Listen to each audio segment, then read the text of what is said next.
sebentar lagi kita akan punya anak. Kamu harus berani mengambil keputusan ini.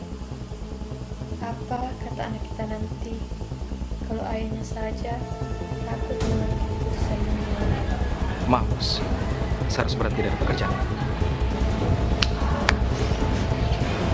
Gila. Apa kau sudah gila? Kamu kan tahu. Kamu satu-satunya orang yang tahu dalam bisnis ini. Tapi saya sudah berjanji dengan istri saya, Bos. Bangkel. Lu pilih yang mana? Mau riset atau istri dan calon anak? Mati.